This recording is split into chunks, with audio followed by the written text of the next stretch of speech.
Hello students, class शुरू हो गई है और बच्चों ने क्लास करना शुरू कर दिया है। रोजाना तरह आज भी मानसी त्यागी नंबर 1 है। Mansi, good evening. और हम उम्मीद करते हैं कि बाकी बच्चे भी जल्दी क्लास ज्वाइन कर लेंगे। और क्योंकि कल क्लास नहीं हो पाई थी किसी कारण से, तो एक क्लास हमारी पेंडिंग है। और फिर हम कोशिश करेंगे कि जो बाकी बैच है उनके अकॉर्डिंग आपका भी लेसन उन्हीं के साथ कंप्लीट हो जाए।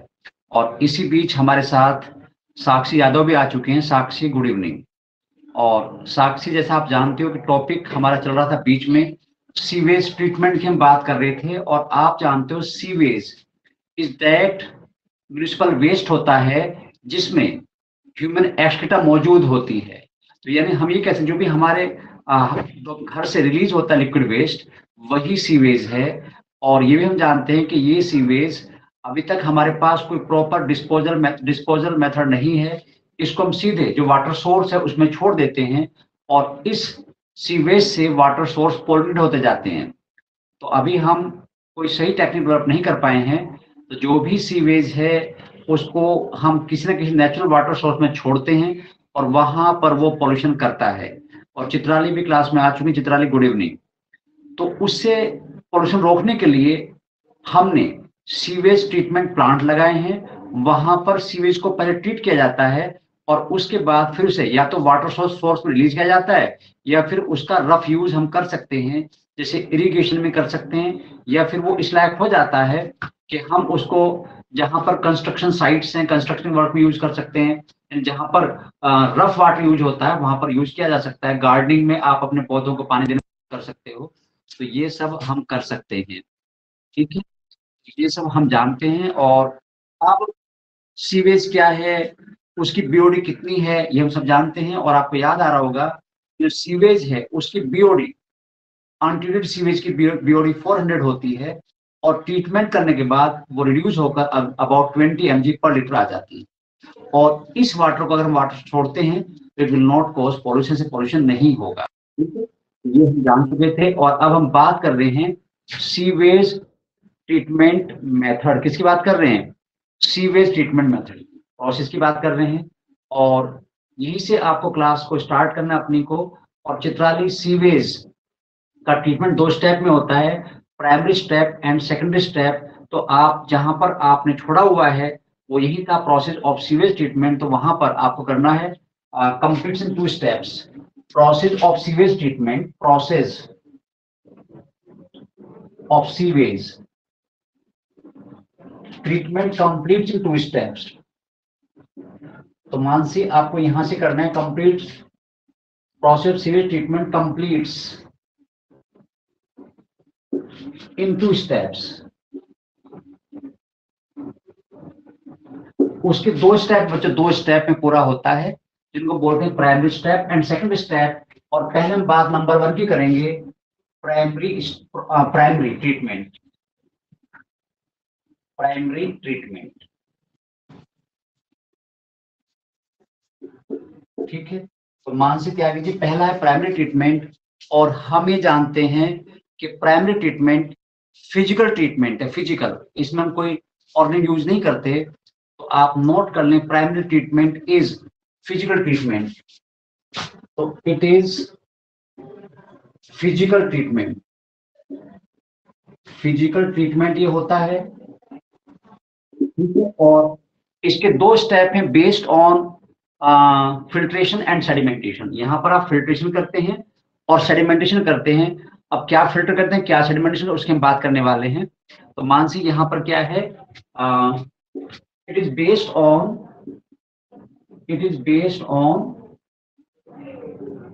फिल्ट्रेशन। एक तो फिल्ट्रेशन करते हैं इसमें, फिल्ट्रेशन एंड, और दूसरा सेडिमेंटेशन। सेडिमेंटेशन सेडिमेंटेशन ठीक है, ये हम करते हैं। सेडिमेंटेशन की बात कर रहे हैं, ये हम करते हैं। और अब जैसे आप जानते हो कि जो सीवेज है उसमें बहुत सारी फ्लोटिंग डेब्रीज होती हैं। इनमें बहुत सारे ऐसा पार्ट होता है जो तैरता रहता है। उसमें पॉलिथीन हो सकती हैं, उसमें क्लोथ्स लोग डाल देते हैं, कपड़े डाल देते हैं, अपना वेस्ट कागज वगैरह डाल देते हैं जो तैरते रहते हैं। और छोटे छोटे प्लांट की ब्रांचेस उसके ऊपर फ्लोट करती रहती हैं। तो उस फ्लोटिंग डेब्रिस को अलग करेंगे फिल्ट्रेशन से, और जो उसमें ग्रिट वगैरह, मिट्टी वगैरह है, छोटे छोटे पेबल्स हैं, कंकड़ पत्थर, ग्लास, छोटे छोटे कांच के टुकड़े भी हैं, उनको हम अलग करते हैं सेडिमेंटेशन से। तो यानी यहाँ पर दो पार्ट, दो प्रोसेस होंगे, फिजिकल प्रोसेस, एक फिल्ट्रेशन और दूसरा सेडिमेंटेशन। तो प्राइमरी ट्रीटमेंट में कोई हम माइक्रोब यूज नहीं करते, इसलिए इसको फिजिकल ट्रीटमेंट बोलते हैं। तो अब पहले फ्लोटिंग डेब्रिस अलग करेंगे। तो floating debris are removed by sequence filtration. सबसे पहले क्या है, इनिशियली सबसे पहले हम क्या करेंगे, सबसे पहले उसमें जो फ्लोटिंग डेब्रिस उनको अलग करेंगे। तो इनिशियली फ्लोटिंग, तैरने वाली चीज है, floating debris are removed by, कैसे रिमूव करें, रिमूव्ड बाय सीक्वेंशियल फिल्ट्रेशन, बार बार फिल्टर करके, सीक्वेंशियल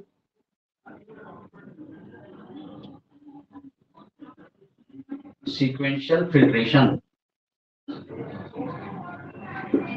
तो ये तो हो गया हमारा क्या, फ्लोटिंग डेब्रिस अलग करने तरीका हो गया। तो आप सीक्वेंशियल फिल्ट्रेशन से जो डेब्रिस हैं उनको हम अलग करते, सेपरेट कर लेते हैं, किसको, फ्लोटिंग डेब्रिस को। ठीक, तो ये तो पहला स्टेप हो गया। फिर फिजिकल में पहला step removal of floating debris है, और उसके हम सीक्वेंशियल फिल्ट्रेशन करते हैं। अब उसके बाद क्या होता है, by sedimentation, by sedimentation,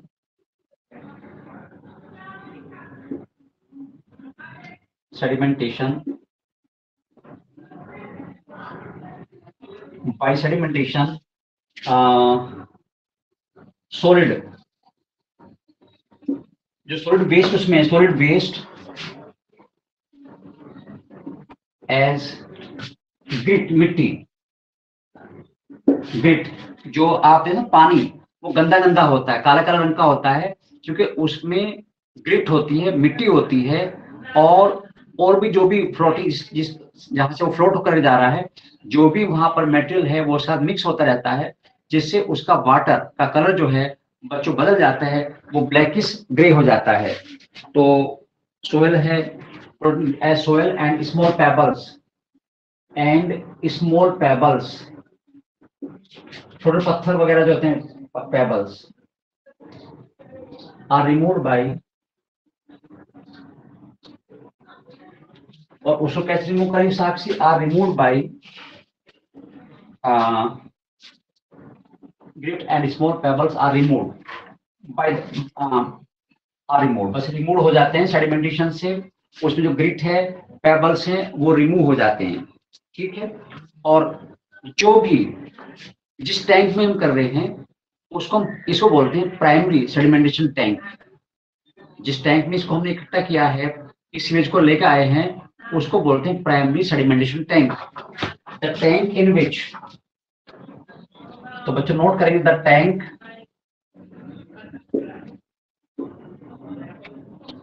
in which this process, in which the process of sedimentation, of this sedimentation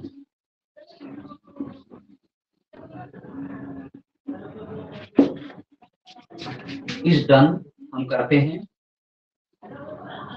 called primary sedimentation tank, उसको बोलते हैं primary sedimentation tank.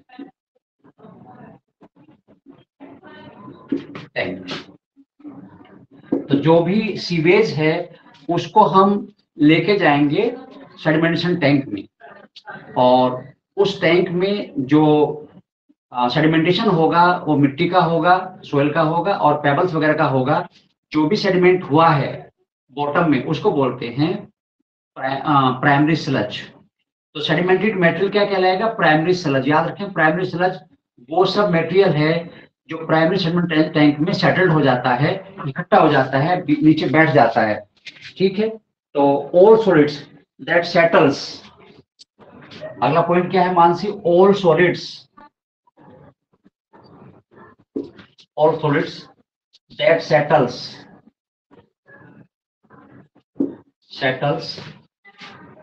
are called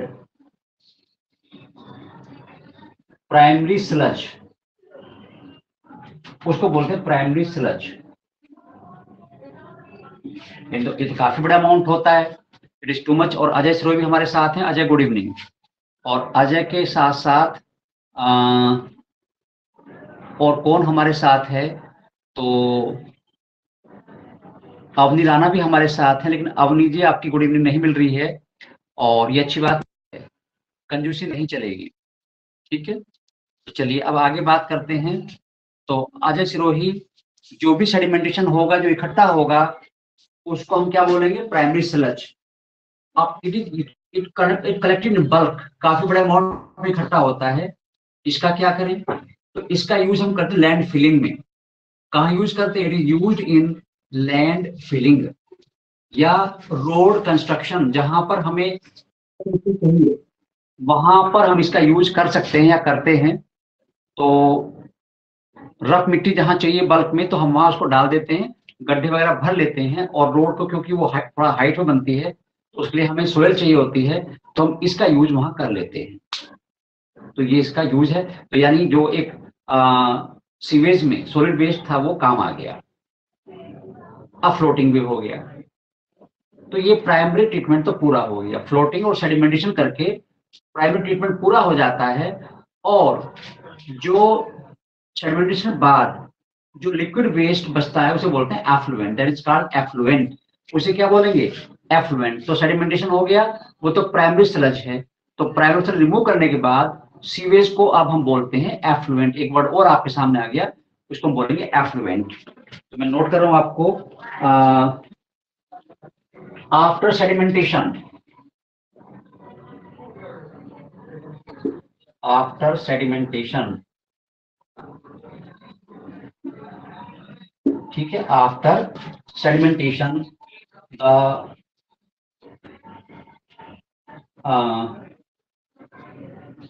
जो सेडिमेंटेशन उसके बाद हम क्या करेंगे, the sewage is called, the remaining, the sewage is called effluent. अब नाम बदले उसका, अब सीवेज के वर्ड यूज में एफ्लुएंट। अब क्या करेंगे उसको, अब बच्चे उसको कहेंगे effluent, that is called effluent. Clear है। तो एफ्लुएंट तब वर्ड अप्लाई होता है सीवेज के लिए जब उसमें हम फिल्ट्रेशन कर चुके हों और सेडिमेंटेशन कर चुके हों। अब आपको हाँ ना जवाब देना है, और आप तो मेरे कहने से लिख दिया क्लियर है, that's good.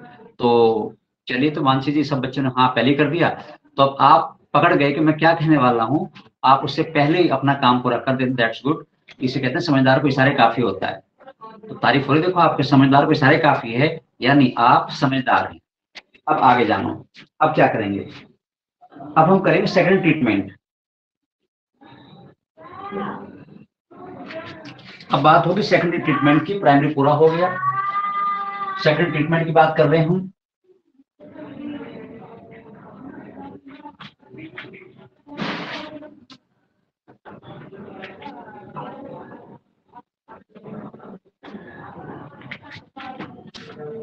Secondary treatment number 2 है, प्राइमरी पूरा हो गया, सेकेंडरी ट्रीटमेंट।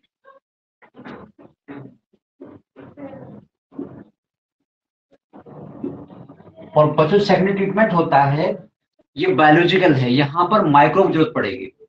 तो secondary treatment based on microbes, और प्राइमरी ट्रीटमेंट फिजिकली होता है।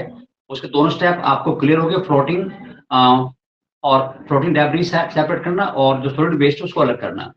तो it is biological, it is biological.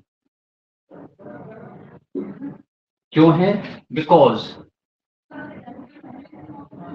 Based on microbial action, यहां पर माइक्रोब्स का यूज होगा, बेस्ड ऑन माइक्रोबियल एक्शन। ये किस पर बेस्ड है, ये बेस्ड है माइक्रोबियल एक्शन पर बेस्ड है बच्चों। ठीक है, तो बेस्ड ऑन माइक्रोबियल एक्शन। और जो एफ्लुएंट है उसे ट्रांसफर करते हैं हम एरिएशन टैंक में। किसमें ट्रांसफर करेंगे, effluent is transferred to transfer to aeration tank. ठीक है, तो जो फिजिकल ट्रीटमेंट है उसके बाद उसे हम ट्रांसफर कर रहे हैं एरेशन टैंक में। कहाँ हम एरेशन टैंक में ट्रांसफर करते हैं। और जो एरेशन टैंक है यहाँ पर हम एरोबिक बैक्टीरिया यूज करते हैं। कौन से bacteria? Aerobic bacteria. In this tank aerobic bacteria,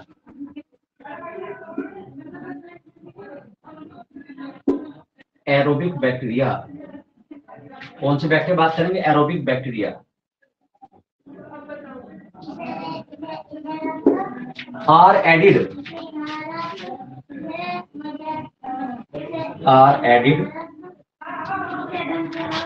to decompose organic waste। तो जो इसमें ऑर्गेनिक वेस्ट है, आप अपने फिजिकल वर्ड तो अलग कर दिया, पर जो उसमें केमिकल की फॉर्म में वेस्ट है हम उसकी बात कर रहे हैं। अब उसको डिकम्पोज करना है। और जब तक, अब ये बताओ, मुझे एक क्वेश्चन पूछ रहा हूं आपसे, तो फिजिकल ट्रीटमेंट के बाद, जो फिजिकल ट्रीटमेंट हमने किया है उसके बाद बीओडी डिक्रीज होगी, इंक्रीज होगी या सेम बनी रहेगी? After physical treatment what will be effect on the BOD? It will decrease, it will increase, remain same, या फर्स्ट इंक्रीज देन डिक्रीज? तो इसमें आपका आंसर क्या होगा? आप क्या कहना चाहते हैं? आप बताएं मुझे, क्या आप आंसर देंगे इसका? तो मानसिक त्याग डिक्रीज हो जाएगी और बाकी बच्चे बता दें डिक्रीज होगी। तो मानसिक जवाब डिक्रीज है और साक्षी का डिक्रीज होगी। और अजय सिरोही आपका क्या कहना है? चित्राली जी आप भी बोलें। और अवनी आपका क्या है? तो बच्चे डिक्रीज कर रहे हैं, अवनी का डिक्रीज होगी। और तो चलिए, अजय सिरोही नहीं बोल रहे हैं। अजय सिरोही आपके जवाब का इंतजार है और उम्मीद है जल्दी आप जवाब देंगे। सबने डिक्रीज कर दिया है और उम्मीद के मुताबिक आप भी डिक्रीज करेंगे। आप अजय भी डिक्रीज कर रहे हैं। चलिए, जाके जवाब मिल गया है। तो बच्चों आप ये बताएं कि क्या उसमें ऑर्गेनिक वेस्ट कम हो गया है? नहीं हुआ है, क्योंकि ऑर्गेनिक वेस्ट तो डिक्रीज होगा जब माइक्रोबियल एक्शन होगा, वो उसे सिंपल फॉर्म में कन्वर्ट करेंगे। यानी फिजिकल ट्रीटमेंट में बीओडी पर कोई फर्क नहीं पड़ता। BOD remain as such. जो बीओडी डिक्रीज होती है that decrease in secondary treatment, जब उस ऑर्गेनिक वेस्ट को माइक्रोब सिंपल फॉर्म में कन्वर्ट कर देंगे तब जाके बीओडी डिक्रीज होगी। तो फिजिकल ट्रीटमेंट में, प्राइमरी ट्रीटमेंट में बीओडी रिमेन एज सच, कोई फर्क नहीं पड़ता। तो आप सबका जवाब गलत था और अच्छी बात यह है कि हमें समझाना था और अब आपको समझ में आ गया होगा कि हाँ, सही जवाब यही है कि बीओडी विल रिमेन सेम। और अब घटनी शुरू होगी जब बैक्टीरियल एक्शन होगा, तब वो घटेगी। अभी तो फिजिकल में बैक्टीरिया यूज नहीं, माइक्रो कहाँ उन्होंने यूज किया? ऑक्सीजन का देखो, ऑक्सीडेशन हुआ ही नहीं। चलिए, तो ऑर्गेनिक वेस्ट। ठीक, अब जो बैक्टीरिया हैं वो फ्लॉक्स की फॉर्म में होते हैं, फ्लॉक्स। तो bacteria are in the form of flocs. Bacterial colony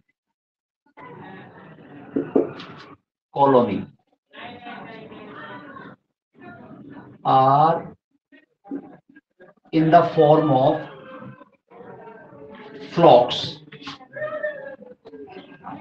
वो किस फॉर्म में है? वो फ्लॉक्स की फॉर्म में, they are in the form of flocs.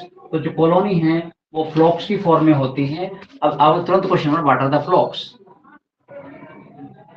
तो आप पहले हमने जाना कि एरोबिक बैक्टीरिया होंगे और उनकी कॉलोनी फ्लॉक्स की फॉर्म में होगी।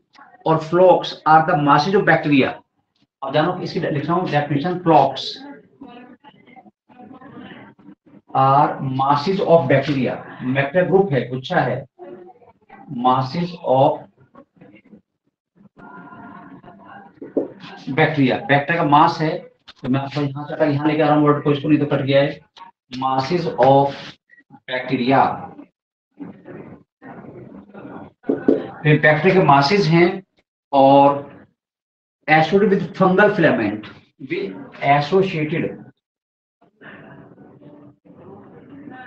Associated with fungal filament.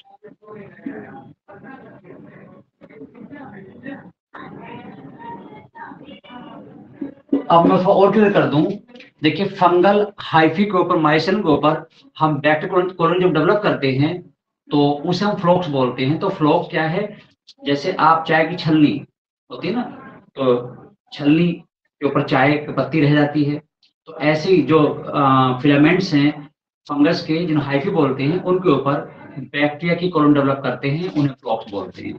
तो when bacterial colony develop on the fungal hyphae, that is called flocs. ठीक है, तो ये फ्लॉक्स की बात हो गई। अब ये बैक्टीरिया क्या करेंगे, दीज बैक्टीरिया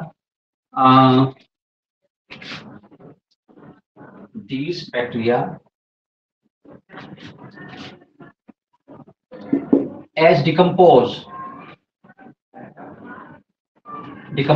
organic waste,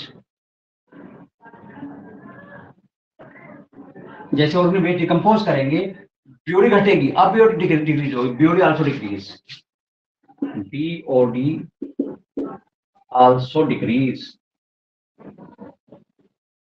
तो बीओडी भी डिक्रीज होती है, क्या होती है, बीओडी भी डिक्रीज होती है।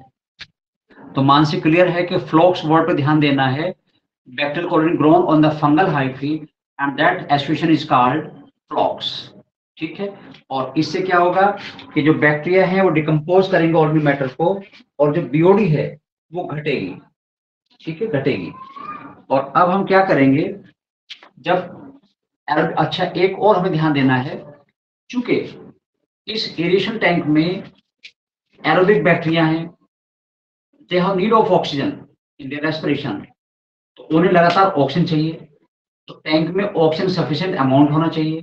तो इसलिए इस टैंक में हम एल्गी भी ग्रो कर देते हैं, और वो एल्गी क्या करेंगे, they will perform photosynthesis and increase the oxygen by the result of photosynthesis. तो to provide to develop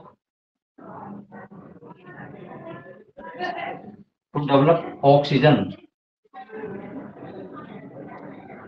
in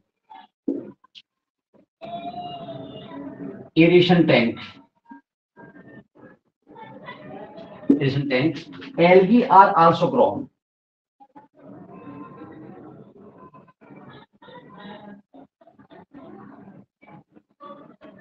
उसमें एल्गी भी ग्रो करते हैं, और क्यों ग्रो करते हैं आप समझेंगे कि वो फोटोसिंथेसिस करेंगे और उसमें ऑक्सीजन प्रोड्यूस होगी, और वो ऑक्सीजन बैक्टीरियल लाइफ को सपोर्ट करो, क्योंकि बैक्टीरिया एरोबिक हैं, they will support the bacterial life.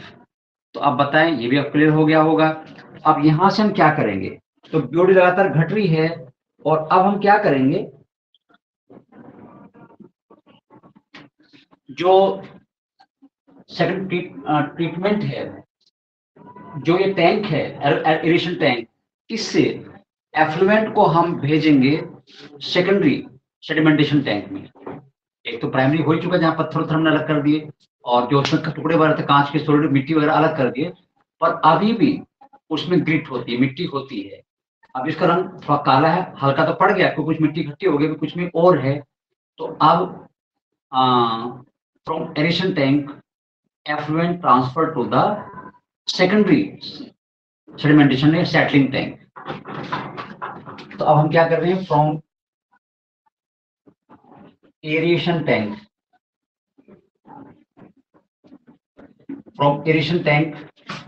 effluent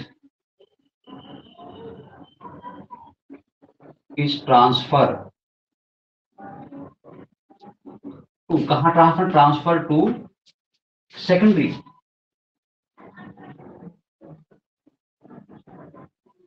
sedimentation tank.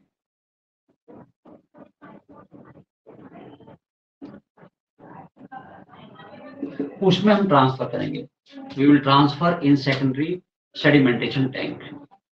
अब यहां पर क्या होगा, जो उसमें फाइन ग्रिट है, बारीक रेत है, एक तो वो सेटल हो जाएगी, और साथ ही साथ फ्लॉक्स भी आए हैं। जो फ्लॉक्स हैं फंगल हाइफी बैक्टीरिया के जो कॉलोनी है वो भी बह के आ गई, उनका भी सेटल डाउन हो जाएगा। तो यानी इस टैंक में फाइन ग्रिट और फ्लॉक्स विल सेटल डाउन, और जो नीचे सेटल डाउन होगा, सेटलिंग पार्ट को हम बोलते हैं एक्टिवेटेड स्लज। वहां नाम था प्राइमरी स्लज, और यहाँ पर नाम होगा एक्टिवेटेड स्लज।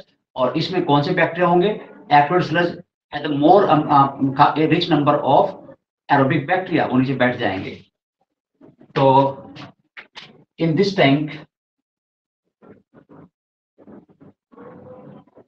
इस टैंक में in this tank fine grit and flocs are settle down, बैठ जाएंगे। And it is called, and settling component जो सेटल हुआ है उसको बोलते हैं activity sludge. And settling substance जो सेटल हुआ है, नीचे बैठा है, settling substance called activity sludge.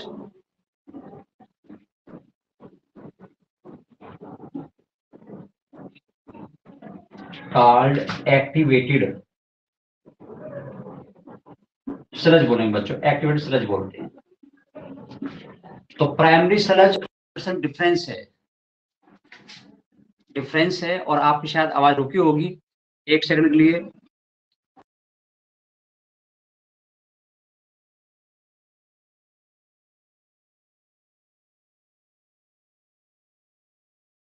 क्या है कि जो सेटल हुआ है उसका नाम एक्टिवेटेड स्लज है और इसमें एरोबिक बैक्टीरिया हैं। अब इस एक्टिवेटेड स्लज का कुछ पार्ट हम जो एरेशन टैंक है उसमें पंप बैक थोड़ा वापस भेज देते हैं, ताकि जो एक्टिवेटेड बैक्टीरिया हैं वो कुछ उनका नंबर चला जाए एरेशन टैंक में। जो नेक्स्ट फर्दर सीवेज हम उसमें डिकम्पोज लेकर आएंगे उसके लिए बैक्टीरिया अवेलेबल हो जाएंगे। तो एक्टिवेटेड स्लज में एरोबिक बैक्टीरिया होते हैं और उसका कुछ पार्ट हम पंप बैक कर देते हैं एरेशन टैंक में एज एन इनोकुलम। वो सर्व करते हैं इनोकुलम की फॉर्म में। जैसे आप दही में जामुन डालते हैं उसमें बैक्टीरिया होते हैं, तो जो एक्टिवेटेड स्लज वापस भेजेंगे उसमें बैक्टीरिया होंगे और फिर से वहां पर बैक्टीरिया एक्शन स्टार्ट हो जाएगा। तो अब मैं आगे की बात कर रहा हूँ। Activated sludge, a small part of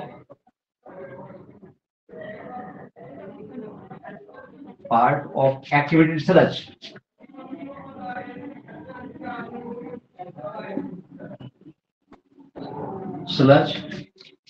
pump back, कहां करेंगे? Pump back to aeration tank to serve as inoculum, to serve as inoculum। Inoculum मतलब होता है एक पार्ट ऑफ कल्चर जिसमें बैक्टीरिया मौजूद होते हैं, उसे बोलते हैं इनोकुलम। जैसे जावन दही में बनाने डालते हैं तो क्यों डालते हैं? उसमें बैक्टीरिया का पार्ट मौजूद होता है और जब उसे वापस डालोगे तो फिर से बैक्टीरिया ग्रो करना शुरू कर देंगे और अपना जो नया फ्रेश सीवेज आया है उसको जो ऑर्गेनिक मैटर डिकम्पोज करना शुरू कर देंगे। तो उम्मीद है यहाँ तक क्लियर होगा, पर फिर भी एक बार आपका रेस्पॉन्स चाहिए कि क्या आपको यहाँ तक क्लियर है। और अगर क्लियर है तो फिर आगे बढ़ते हैं। और आप जैसे बच्चों के लिए जितना टफ पार्ट चल भी नहीं रहा, सबके बच्चों की हाँ एकदम मिल चुकी है, तो आप रेस्पॉन्डिंग तुरंत कर रहे हैं, इसका मतलब आपको कोई दिक्कत नहीं है। और अब हम बात करेंगे किसकी, अब क्या करेंगे? जो सेकेंडरी सेटलिंग टैंक है उससे हम एफ्लुएंट को भेजेंगे किसमें? एनारोबिक टैंक में। एनारोबिक, एक तो एरोबिक टैंक एडिशन जिसमें एरोबिक बैक्टीरिया थे। अब इससे नेक्स्ट टैंक जो है वहां पर हम रखते हैं एनारोबिक बैक्टीरिया। एनारोबिक क्योंकि जो एरोबिक बैक्टीरिया वो पूरे ऑर्गेनिक वेस्ट को डिकम्पोज नहीं कर सकते, क्योंकि हर बैक्टीरिया अलग मैटर डिकम्पोज करता है। जो उसमें कुछ अनडिकम्पोज मैटेरियल रह गया है सीवेज में या एफ्लुएंट में, उसको डिकम्पोज करने के लिए हम उसे ट्रांसफर कर रहे हैं एनारोबिक टैंक में जहां पर बैक्टीरिया एनारोबिक है। ठीक है, तो पहले एरोबिक बैक्टीरिया से कराया और अब करा रहे हैं एनारोबिक बैक्टीरिया से, एनारोबिक से। तो अब आगे की बात करेंगे, वन बाय वन बात चल रही है।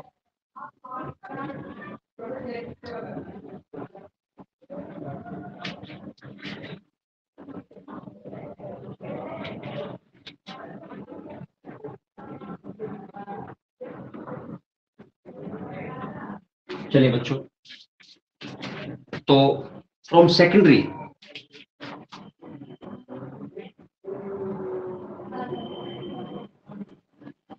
from secondary sedimentation tank,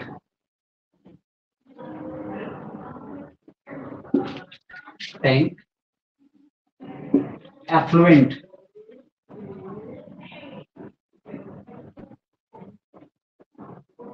transfer to anaerobic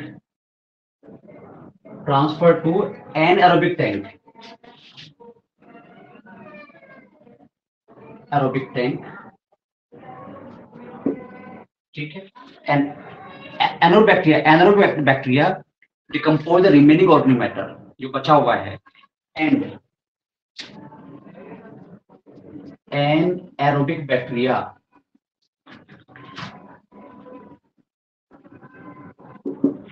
decompose remaining organic matter, remaining जो बचा रह गया था, अभी पहले ऑर्गेनिक नहीं कर पाए थे, एरोबिक बैक्टीरिया नहीं कर पाए थे, डिकम्पोज रिमेनिंग ऑर्गेनिक मैटर, और बीओडी और डिक्रीज हो जाएगी। और जब सेकंड ट्रीटमेंट पूरा होगा, जब एनोड बैक्टीरिया पूरा करेंगे तो रिड्यूस होकर मात्र 20 रह जाएगी, जो स्टार्टिंग में 400 थी, अब वो 20 रह जाएगी। तो BOD decrease by the microbes, bacteria करते हैं, उनके एक्शन से जितना ऑर्गेनिक मैटर कम हो चला जाएगा, उतनी बीओडी घटती चली जाएगी, ठीक है। अब यहाँ पर एक बात और भी है, जो बैक्टीरिया एनारोबिक हैं, इनका एक एडिशनल एडवांटेज ये भी है कि दे आल्सो प्रोड्यूस बायोगैस। यहाँ पर गैस बनेगी और मीथेन प्रीडोमिनेंट गैस होगी, और उसका यूज हम कर सकते हैं लाइटनिंग में, कुकिंग में, और इवन मैकेनिकल इंजन्स में इन द फॉर्म ऑफ सीएनजी, क्योंकि जो सीएनजी है उसकी जो मेन प्रीडोमिनेंट बर्निंग गैस है वो भी मीथेन ही है। तो सीएनजी मीथेन होती है, बायोगैस मीथेन होती है। तो आप इसका लाइटनिंग और कुकिंग और इवन मैकेनिकल इंजन्स में सीएनजी के सब्स्टिट्यूट की फॉर्म में कर सकते हो। तो एडिशनल एडवांटेज क्या हो सेकंड ट्रीटमेंट का, एनारोबिक टैंक में प्रोडक्शन ऑफ गैस। तो during anaerobic decomposition, during anaerobic decomposition,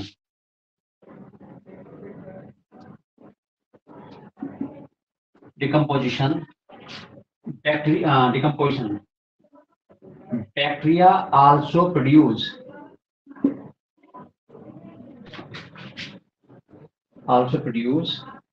biogas, ठीक है। and it can be used different purposes, and it can be used in different purposes,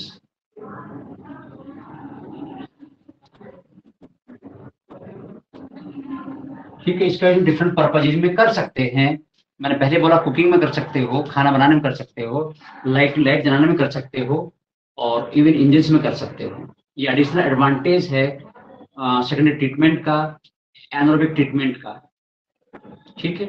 और इस biogas में क्या होगा, this biogas, composition of this gas is composition of this gas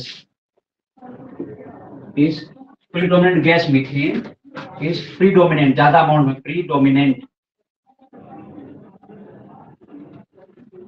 gas methane, some amount of CO2 and little amount of H2S, छोटा सा amount, little amount of H2S, ठीक है। तो सीवेज ट्रीटमेंट बायोगैस बनती है, उसमें 3 कंपोनेंट्स हैं। Main component उसका मीथेन है, उसके बाद थोड़ा सा अमाउंट CO2 होता है, बहुत कम अमाउंट H2S का होता है। याद रखिए जब हम ये बनाएंगे बायोगैस प्लांट में, तो वहां भी मीथेन प्रीडोमिनेंट गैस की फॉर्म ही होगी, और 60 to 70% मीथेन होगी, 30 to 40% वहां पर प्रेजेंट होगी CO2, और 1 to 5% के आसपास रहेगी हाइड्रोजन।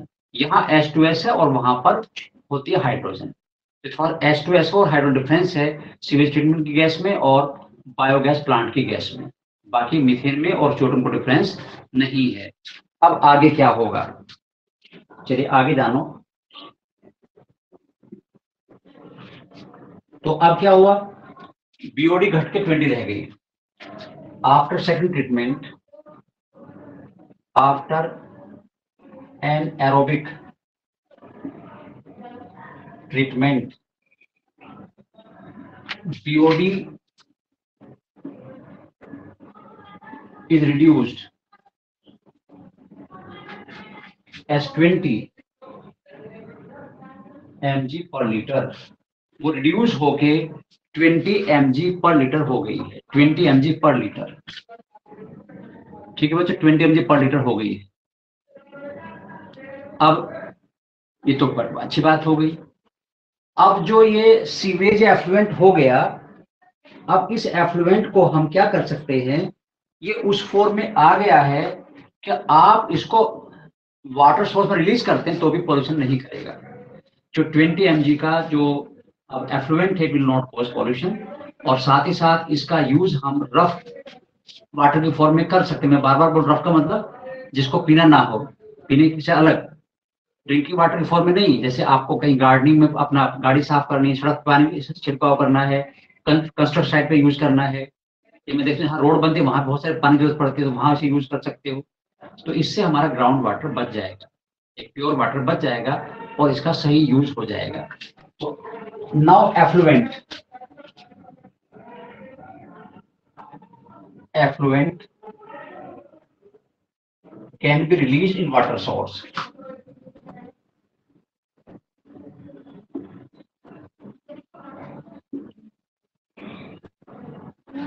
अब जो एफ्लुएंट है इसे हम वाटर सोर्स की फॉर्म में रिलीज कर सकते हैं, release in the form water source.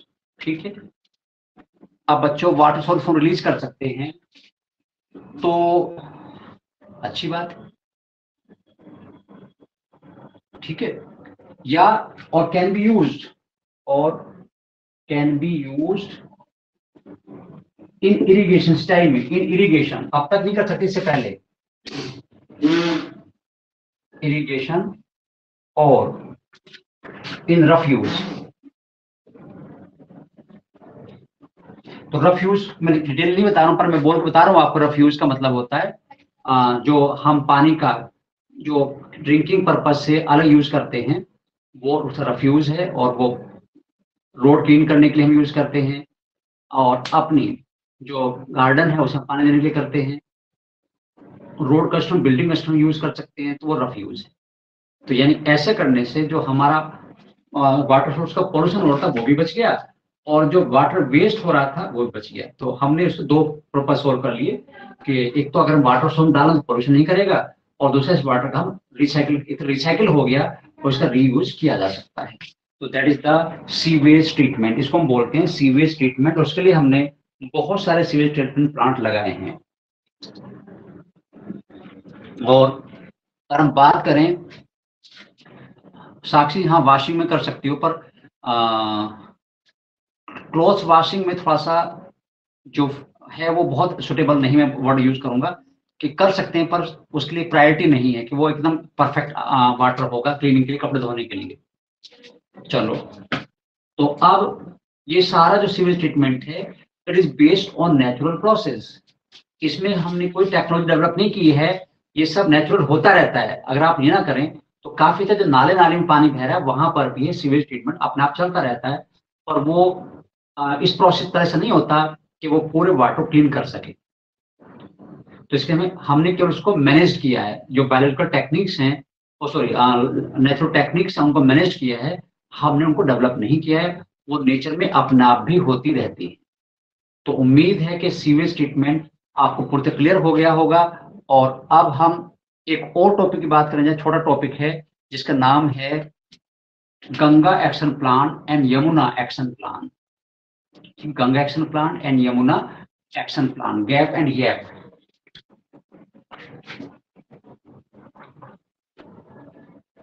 Gap और यैप की बात करेंगे।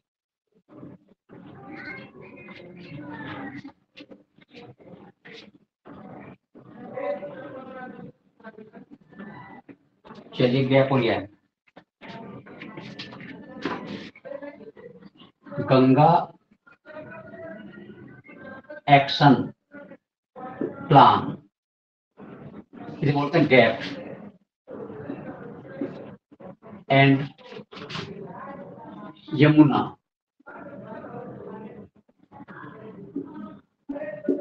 action plan, YAP, उसे बोलते हैं YAP, that is called YAP। तो गंगा एक्शन प्लान और यमुना एक्शन प्लान कहलाता है गैप एंड YAP। अब आप देखो जरा, गंगा और यमुना इंडिया की दो होली रिवर हैं which have spiritual value, religious value, and उसके लिए हम हिंदूज में तो ये काफी मॉरल वैल्यू की बात की है कि हम उनको प्रायोरिटी देते हैं। We treat them as a mother, Ganga माँ। तो अब एक तरफ तो इनका इतना इंपॉर्टेंस है हमारे लाइफ में, और दूसरा इनमें लगातार पोल्यूशन बढ़ता जा रहा है।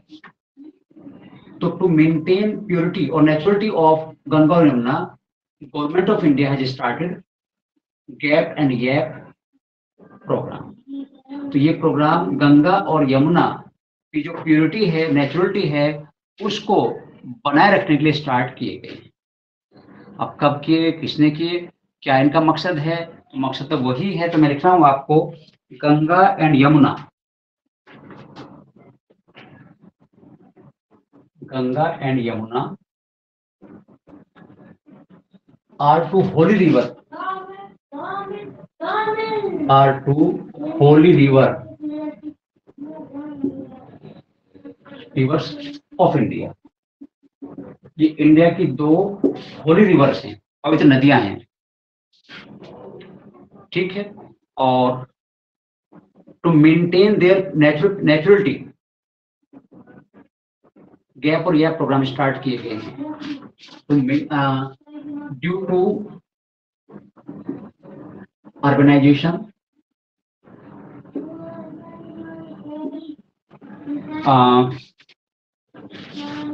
सीवेज and other waste,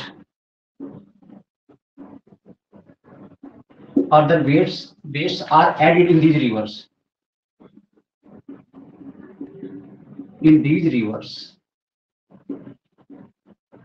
और अगर आप बहुत ध्यान देखो तो आज इनमें बच्चों उतनी प्योर नहीं है। जो हम कहते हैं गंगा का पानी अमृत है, ये शुद्ध जल है, इसे पी सकते हैं, और अब वहां जाके देखते हो तो उस वाटर देख के आपको पीने के, नहाने की हिम्मत भी नहीं होगी। जिस तरह का उसका टेक्सचर हो गया है, उसका कलर हो गया, उसमें कितने वेस्ट भी मिले हुए होते हैं। और सच्चाई तो जितने भी लगभग ये जो रिवराइन सिटीज हैं, जो नदी किनारे शहर बसे हुए हैं, उन सब का और उनके आसपास के सिटीज और टाउन्स का सब वेस्ट, सीवेज इन रिवर में डिस्चार्ज होता है। तो फिर कैसे उनकी प्योरिटी मेंटेन रहेगी? और एक हिंदू माइथोलॉजी में, हिंदू कल्चर में डेड बॉडीज को भी वहां पर उसको डाला जाता है, जो अस्थि है उनको विसर्जन किया जाता है। तो ये सब कुछ ऐसे ट्रेडिशन भी हैं जो उसको इम्प्योरिटी मेंटेन कर रही है। और इंडस्ट्रियलाइज होने से, और लेदर इंडस्ट्री होती है तो वहां उसका लेदर को वॉश करके उसकी गंदगी वहां छोड़ दी जाती है। जो रिफाइनरीज हैं उनका वेस्ट, बहुत बड़ा ऑर्गेनिक वेस्ट ये रहता है, वो उसमें अड़ के, मतलब हमारे पास कोई तरीका ही नहीं है कि जो इंडस्ट्रियल वेस्ट है और म्यूनिसिपल वेस्ट है उसको इन रिवर में छोड़ने का हमारे पास कोई तरीका नहीं है, जिसकी वजह लगातार they are going polluted and polluted. तो उसके लिए ये पर्पस हम गैप और YAP की बात कर रहे हैं। चलो बच्चों, तो these rivers to maintain, sorry, rivers, so these rivers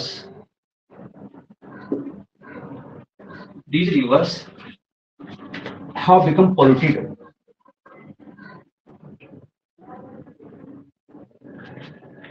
हो गई हैं, ठीक है।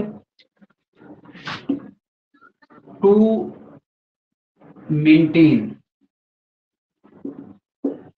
There naturality,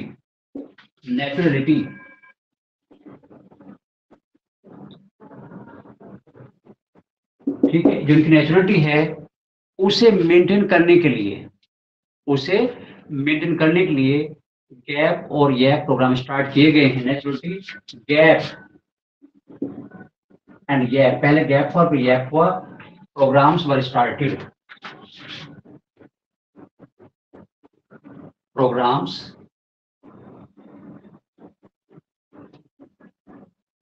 were started. ठीक है, और स्टार्ट करने वाला कौन है, जिसे स्टार्ट किया है उसकी बात करें, ministry of environment and forest, started by, ये फिर अच्छा, ministry of environment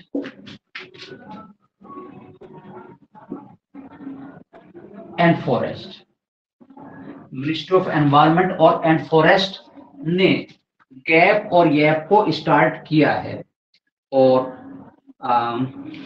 in forest इन 1985, ये भी याद रखना 1985 में स्टार्ट किया गया था।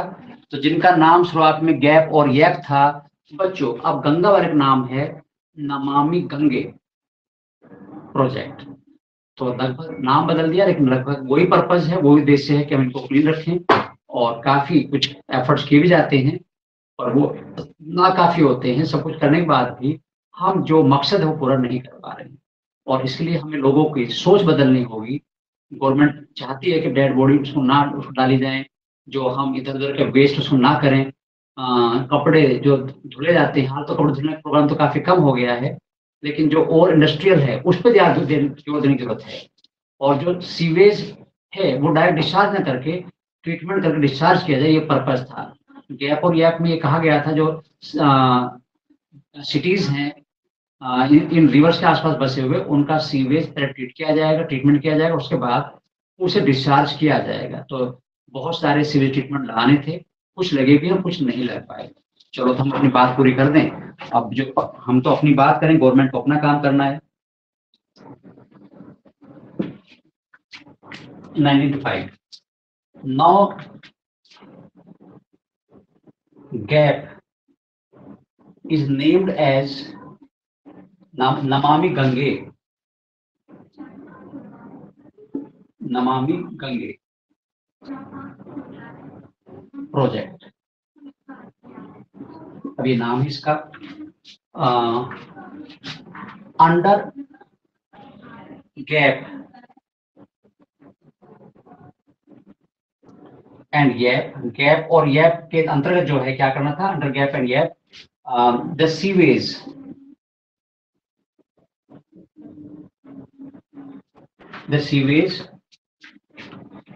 could be discharged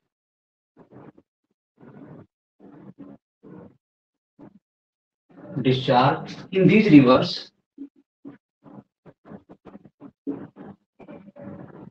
after treatment करने के बाद, डायरेक्ट नहीं डाल सकते, आफ्टर ट्रीटमेंट। ठीक है, तो सीवेज ट्रीटमेंट प्लांट लगाने थे, और many for this purpose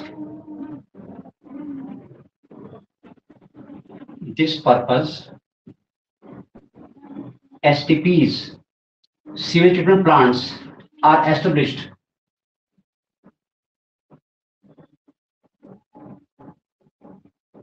in different cities.